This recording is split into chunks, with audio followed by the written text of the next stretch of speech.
So the last topic is, how do you make sure that you never kill your starter? So we've proven that it's difficult to kill your starter, but not impossible. So if you want to make sure that you can never kill your starter, there is a way to do that, and that is through cloning. With starter, the reason that these microbes have been on Earth for 1.5 billion years is because they figured out how to clone themselves, how to make an exact replica of themselves. So you can make an unlimited number of backup copies of your starter by dehydrating it. So the way you do this is my actual starter, so I'm getting ready to feed it today.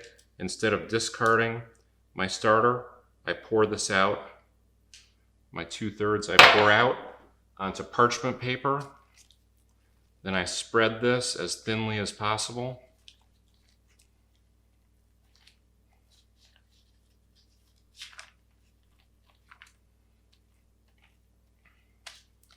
And then I just leave this out on the counter and it will dry out in about 2 days, completely dry.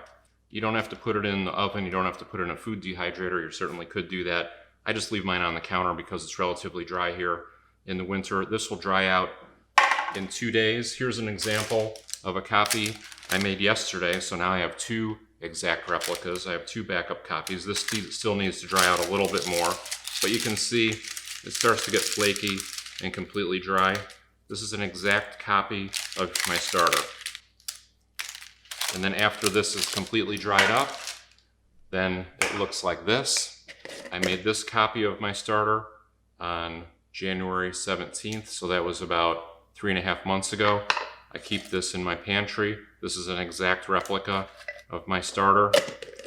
This will keep for a very long time. You might ask, how long is a very long time? I don't know the exact answer to that, but what I can tell you is that they recently found some dried starter in Egypt that was 4,500 years old. They added water to it, rehydrated it, and baked bread from 4,500-year-old starter. Will this starter last 4,500 years? I'm not sure, but that's why I put the date on it. In case somebody finds this, they'll know how old it is. So I highly recommend make a copy of your starter, save it in a separate place, and then you can never actually kill your starter because you've just immortalized it.